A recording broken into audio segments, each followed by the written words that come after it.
Léa avait l'habitude d'appeler plutôt que d'envoyer des textos, alors voir son nom s'afficher m'a fait penser qu'elle prenait simplement des nouvelles rapidement entre deux réunions dans son agence de marketing à Boulogne. Mais en lisant le message, le sourire s'est effacé de mon visage. Papa, nous devons parler du mariage. Peux-tu m'appeler quand tu as une minute? Mon cœur a commencé à battre la chamade. Léa et Mathieu devaient se marier dans 4 mois dans un complexe hôtelier de luxe aux Seychelles. J'attendais ce moment depuis plus d'1 an. Depuis qu'ils s'étaient fiancés après le décès de ma femme Catherine des suites d'un cancer il y a 6 ans, Léa avait été mon pilier. Nous étions devenus encore plus proches, si cela était possible. Et maintenant, elle fondait sa propre famille. J'étais tellement fier. J'ai appuyé sur le bouton d'appel immédiatement. « Salut papa », a répondu Léa, mais sa voix semblait tendue. « Ma chérie, qu'est-ce qui ne va pas? Est-ce que tout va bien pour le mariage ?» Il y a eu une pause. « Oui, tout va bien. Le lieu est magnifique. Le traiteur est confirmé. C'est juste que Mathieu et moi avons discuté et nous devons aborder quelque chose avec toi. » Un nœud s'est formé dans mon estomac. « D'accord, de quoi s'agit-il? Peux-tu venir dîner à la maison ce soir? » Mathieu pense qu'il serait préférable de parler en personne. Mathieu pense, pas nous pensons, Mathieu pense. J'avais remarqué cette tournure de phrase de plus en plus souvent au cours de l'année écoulée. Mathieu, mon futur gendre, était un ingénieur logiciel de 34 ans travaillant dans une start-up du Sentier qui venait d'entrer en bourse. Il gagnait très bien sa vie, conduisait une Tesla et portait des montres de luxe. Ce n'était pas un mauvais bougre à proprement parler, mais il y avait quelque chose chez lui qui m'avait toujours déplu, une certaine suffisance. Sa façon de m'expliquer les choses comme si j'étais un enfant, simplement parce que j'étais un artisan électricien retraité qui préférait travailler de ses mains plutôt que de fixer des écrans toute la journée. Mais Léa l'aimait et c'était tout ce qui importait, n'est-ce pas? Bien sûr, ma puce. À quelle heure? 19h. Je préparais ton bœuf bourguignon préféré. Après avoir raccroché, j'ai essayé de me remettre au travail sur le buffet, mais je ne pouvais plus me concentrer. Mon esprit ne cessait de vagabonder vers les pires scénarios. Le mariage était-il annulé? Léa était-elle malade? Mathieu était-il malade? Je me suis présenté à leur domicile de Neuilly-sur-Seine à 18h45, tenant une bouteille de vin et un bouquet de fleurs pour Léa. Ils avaient acheté cet endroit il y a 2 ans. Un bel appartement moderne avec des baies vitrées offrant une vue sur la Seine. Je les avais aidés pour l'apport personnel avec 25 000 € provenant de l'assurance vie que Catherine m'avait laissée. Catherine aurait voulu cela. Elle disait toujours que la famille passait en premier. Mathieu a ouvert la porte. Il portait un pantalon de costume et une chemise bien repassée comme s'il sortait tout juste du bureau, bien qu'il soit déjà plus de 19h. « Jean-Pierre, entre », a-t-il dit, en me serrant la main avec cette poignée de main ferme qu'il utilisait toujours, comme s'il essayait de prouver quelque chose. « Je te sers un verre? » Juste de l'eau, merci. Léa est sortie de la cuisine en s'essuyant les mains sur un torchon. Elle m'a serré dans ses bras, mais s'est étendue, forcée. Nous nous sommes assis pour dîner, discutant de mes projets de restauration, de la dernière campagne publicitaire de Léa, des options d'achat d'actions de Mathieu. Mais je sentais le malaise grandir à chaque minute qui passait. Enfin, après avoir débarrassé les assiettes, Mathieu a regardé Léa et a fait un signe de tête. Elle a pris une profonde inspiration. « Papa, tu sais à quel point ce mariage compte pour nous. » Bien sûr que je le sais, ma chérie. Et tu sais à quel point nous sommes reconnaissants pour tout ce que tu as fait, l'apport pour cet appartement, l'aide pour la voiture quand la mienne est tombée en panne, le fait de garder Chloé chaque fois que nous en avons besoin. Chloé, ma petite fille de 7 ans issue du premier mariage de Léa. Son père était parti quand elle avait 2 ans et j'avais pris le relais pour aider. J'aimais cette petite fille plus que tout au monde. Tu n'as pas besoin de me remercier, Léa. C'est ce que fait la famille. Mathieu s'est raclé la gorge. C'est en fait de cela que nous voulions te parler, Jean-Pierre. De la famille. Quelque chose dans son ton m'a fait contracter la mâchoire. Mathieu et moi planifions ce mariage depuis 1 an et demi, a continué Léa, sans croiser mon regard. Nous avons été très attentifs à chaque détail, la liste des invités, le lieu, l'ambiance que nous voulons créer. D'accord, ai-je dit lentement. Nous visons une esthétique très spécifique, est intervenu Mathieu. Quelque chose de sophistiqué, d'élégant, d'adulte. Le complexe que nous avons choisi est ultra-moderne, minimaliste, très haut de gamme. Je n'avais aucune idée d'où cela menait, mais je n'aimais pas ça. Le fait est, a dit Léa, sa voix étant à peine plus forte qu'un murmure, que nous avons décidé de faire un mariage sans enfant. J'ai cligné des yeux. Sans enfant? Et Chloé alors? Chloé restera avec les parents de Mathieu cette semaine-là, a dit Mathieu. Ils ont déjà accepté de la garder. Mon estomac s'est noué. Tu n'auras pas ta propre fille à ton mariage? Ce n'est pas seulement Chloé, papa. Aucun enfant.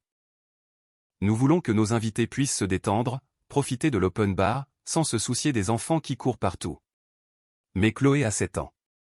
Ce n'est plus un bébé. Elle aurait le cœur brisé de ne pas voir sa mère se marier. Elle comprendra, a dit Mathieu d'un ton méprisant. Les enfants sont résilients. J'ai regardé Léa. Ma puce, es-tu sûre de vouloir ça? Elle s'est mordu la lèvre. Mathieu a raison. Ce sera plus simple comme ça, plus élégant. Il y avait encore ce mot. Élégant. Comme si un mariage avec son propre enfant présent n'était pas assez élégant. Mais avant que je ne puisse argumenter davantage, Mathieu a lâché la véritable bombe. Il y a encore une chose, Jean-Pierre. Il a jeté un coup d'œil à Léa, qui semblait vouloir s'enfoncer sous terre. Nous avons beaucoup réfléchi à l'image du mariage. L'image? Comment cela apparaîtra à nos amis, nos collègues? Les partenaires commerciaux de Mathieu seront là, a expliqué Léa. Il est important que tout reflète une certaine image. Mes mains ont agrippé le bord de la table. Qu'est-ce que vous essayez de dire? Mathieu s'est penché en avant. Écoute, Jean-Pierre, tu es un type formidable. Tu as été un grand-père incroyable pour Chloé, mais soyons honnêtes, tu viens d'une génération différente, d'un milieu différent. Tu es plutôt un gars de la classe ouvrière, un provincial. Et ce mariage sera rempli de cadres de la tech, d'investisseurs, de clients corporatifs de Léa. La pièce s'est mise à tourner. Ce que Mathieu veut dire, a dit Léa rapidement, c'est que peut-être il serait préférable que tu ne viennes pas à la cérémonie elle-même. Tu pourrais te joindre à nous pour un petit dîner de famille le lendemain. Juste nous 4. J'ai dévisagé ma fille, mon enfant unique, la petite fille que j'avais élevée seule après la mort de sa mère. Celle pour qui j'avais fait des heures supplémentaires pour qu'elle puisse aller à l'université. Celle à qui j'avais donné 25 000 € pour acheter cet appartement. Celle dont je venais de payer le mariage pour 45 000 €, vidant ainsi un quart de mes économies de retraite. Laisse-moi bien comprendre, ai-je dit, ma voix étant d'un calme effrayant. Vous m'annulez mon invitation à votre mariage parce que je suis un embarras. Papa, non, ce n'est pas ça. Après avoir payé pour la totalité de l'événement, Mathieu a eu l'audace d'avoir l'air agacé. Nous ne t'avons jamais demandé de payer, Jean-Pierre. Tu as proposé. J'ai proposé parce que je suis son père. Parce que c'est ce que font les pères, et nous l'apprécions, a dit Mathieu comme s'il parlait à un employé. Mais l'argent était un cadeau. Les cadeaux ne sont pas assortis de conditions. Je me suis levé. Un cadeau? Tu penses que 45 000 € était un cadeau sans aucune attente? Tu as raison, Mathieu. Je m'attendais à ce que ma fille veuille son père à son mariage. Apparemment, c'était trop demandé. Papa, s'il te plaît. Les yeux de Léa se sont remplis de larmes. Tu es dramatique. Nous ne disons pas que tu n'es pas important pour nous. Nous disons juste que peut-être pour cette journée, ce serait mieux. Mieux pour qui, Léa? Mieux pour toi ou mieux pour lui? Elle n'a pas répondu. J'ai attrapé ma veste. Vous savez quoi? Vous avez raison. Je suis d'une génération différente. Une génération qui comprenait ce que signifiait la famille, ce que signifiait la loyauté, ce que signifiait le respect. Où vas-tu? Léa s'est levée, paniquée. À la maison. Profitez bien de votre mariage élégant, sophistiqué et sans enfant. Je suis sûr que ce sera tout ce dont vous avez rêvé. En rentrant chez moi, mes mains tremblaient tellement que j'ai dû m'arrêter 2 fois sur le bas-côté.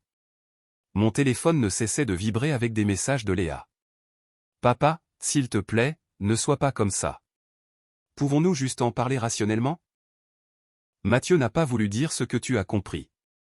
Ce dernier message m'a fait rire. Un rire amer et creux.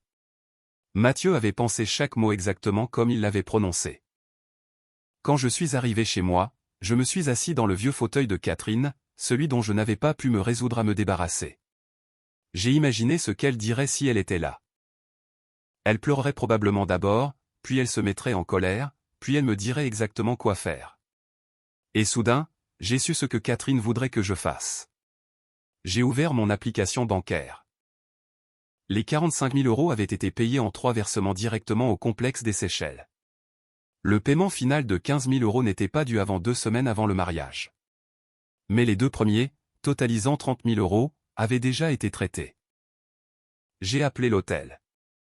Allô, merci d'appeler le complexe des Seychelles. C'est Kinou à l'appareil. Bonjour Kinou. Mon nom est Jean-Pierre Dupont. Je suis le père de la mariée pour un mariage prévu le 7 avril.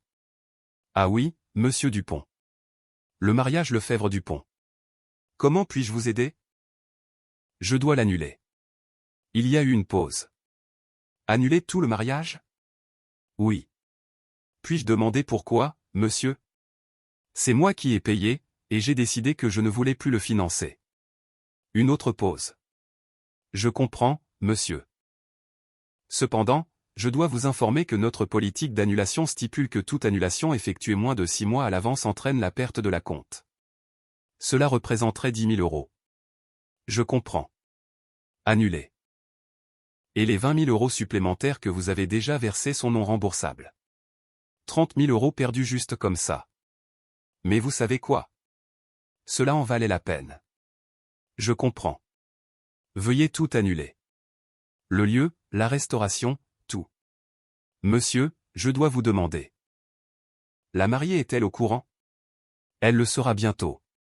Après avoir raccroché, je me suis senti plus léger que je ne l'avais été depuis des mois. J'ai envoyé un simple message à Léa. J'ai annulé la réservation de l'hôtel. Puisque je suis trop embarrassant pour assister au mariage, j'ai décidé que je suis aussi trop embarrassant pour le payer. Mathieu et toi pouvez financer votre propre célébration élégante. Mon téléphone a sonné dans les 30 secondes. Je l'ai ignoré. Il a sonné 14 fois de plus cette nuit-là. J'ai tout ignoré. Le lendemain matin, Léa s'est présentée chez moi à 7 heures du matin. Elle avait l'air de n'avoir pas dormi. Ses yeux étaient rouges et gonflés. Papa, s'il te plaît. Tu ne peux pas faire ça. J'étais en train de faire du café. Je ne lui en ai pas proposé. Je le peux. Et je l'ai fait. Mais tout le monde a été invité. Les billets d'avion sont réservés. Le patron de Mathieu vient. Tout mon bureau. Alors vous feriez mieux de trouver un nouveau lieu rapidement. Ou alors voici une idée, mariez-vous à la mairie et faites un bon dîner après. C'est ce que ta mère et moi avons fait. Nous étions tout aussi mariés que si nous avions dépensé 45 000 €. C'est de la folie. Tu me punis parce que tes sentiments ont été blessés. Je me suis tourné vers elle. Vraiment? Regarde-toi. Quand ma fille était-elle devenue cette personne? Non, Léa. Je t'apprends que les actes ont des conséquences. Tu veux me traiter comme un distributeur de billets? Très bien. Mais les distributeurs n'ont pas de sentiments que tu dois gérer. Ce ne sont que des machines qui distribuent de l'argent. Et cette machine est hors service. Mais Mathieu quoi? Mathieu pense que je suis un embarras. Mathieu ne veut pas de moi là-bas. Laisse-moi te dire quelque chose sur Mathieu, Léa. Un homme qui demande à sa fiancée d'exclure son propre père de son mariage n'est pas un homme qui respecte la famille. Et un homme qui ne respecte pas la famille ne te respectera pas non plus. Ce n'est pas juste, n'est-ce pas? Pose-toi cette question. Si le père de Mathieu avait payé pour le mariage, Mathieu l'exclurait-il? Elle n'a pas répondu parce que nous connaissions tous les deux la vérité. Les parents de Mathieu étaient riches. Son père était un chirurgien retraité. Sa mère siégeait au conseil d'administration de 3 associations caritatives. Mathieu n'oserait jamais les exclure. Mais moi, l'électricien avec de la sueur sous les ongles, j'étais jetable. J'ai besoin que tu appelles l'hôtel et que tu règles ça, a dit Léa, sa voix étant dure maintenant.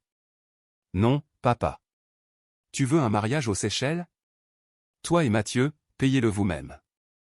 Vous avez tous les deux de bons emplois. vous pouvez vous le permettre. Nous ne pouvons pas nous permettre 45 000 euros. C'est pour ça que tu as proposé de payer. Alors réduisez la voilure ou attendez et économisez. C'est ce que font les adultes responsables. Elle m'a regardé comme si j'étais un étranger. Je ne peux pas croire que tu fasses ça. Maman serait tellement déçue de toi. Celle-là a fait mal, mais je n'ai pas bronché. Ta mère serait déçue de beaucoup de choses en ce moment, Léa, mais pas de moi. Elle est partie en claquant la porte si fort que ma tasse de café a tremblé. Au cours de la semaine suivante, j'ai reçu des appels de tout le monde. La mère de Mathieu, tout en glace polie et en accusation voilée. La meilleure amie de Léa, Manon, essayant de servir de médiatrice. Même Mathieu lui-même, tentant d'être conciliant de cette façon condescendante qui lui était propre. Jean-Pierre, je pense que nous sommes partis du mauvais pied. Léa est vraiment bouleversée. Pouvons-nous arranger ça? Est-ce que je peux venir au mariage, Mathieu? Eh bien, c'est ce dont nous devons discuter. Peut-être pouvons-nous trouver un compromis. Il n'y a pas de compromis. Soit je suis invité, soit je ne paie pas. Qu'est-ce que c'est? Silence. C'est ce que je pensais. 2 semaines plus tard, j'ai reçu un message de Léa disant qu'ils avaient trouvé un nouveau lieu, un petit domaine à Chantilly, à environ 1 heure de Paris. Ils avaient réduit la liste des invités de 150 à 60. Ils payaient eux-mêmes avec l'aide des parents de Mathieu, et j'étais invité. Mathieu et moi avons parlé. Nous avons eu tort de t'exclure. S'il te plaît, viens au mariage, papa. J'ai besoin que tu sois là. J'aurais dû me sentir victorieux, mais je me sentais surtout triste. J'ai accepté d'y aller, mais je lui ai dit que je ne l'accompagnerais pas à l'hôtel. Cet honneur était censé signifier quelque chose. Il était censé représenter la bénédiction d'un père. Et pour l'instant, je ne pouvais pas honnêtement donner ma bénédiction à Mathieu. Le mariage était assez agréable, petit, intime, rien à voir avec l'extravagance des Seychelles qu'ils avaient prévues. Léa était magnifique. Même si je pouvais voir la déception dans ses yeux chaque fois qu'elle regardait les décorations simples, le DJ local au lieu de l'orchestre qu'il voulait. Mathieu m'a à peine adressé la parole. Ses parents étaient cordiaux mais froids. J'étais assis à une table avec Chloé, qui était ravie d'être finalement incluse, et ma sœur Françoise, qui était venue de Nice. Ce garçon ne va pas la rendre heureuse, a chuchoté Françoise pendant les toasts.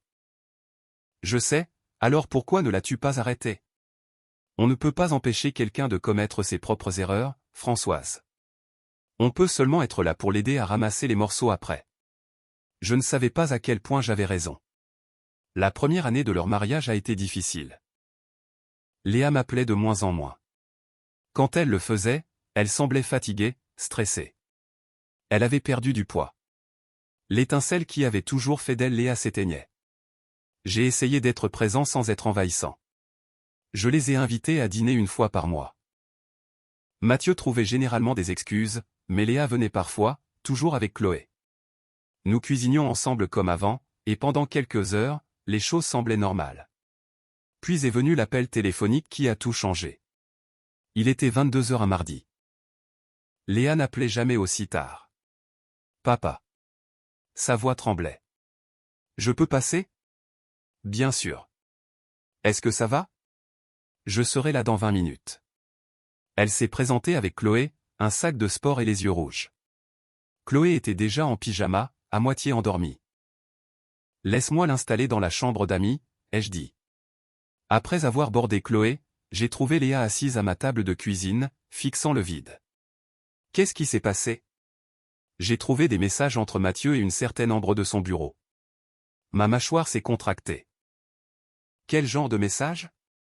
Le genre qui indique très clairement qu'il couche avec elle depuis au moins 6 mois. Je voulais le tuer. Je voulais conduire jusqu'à leur appartement et le traîner dans la rue, mais Léa avait besoin que je reste calme. Je suis tellement désolé, ma puce.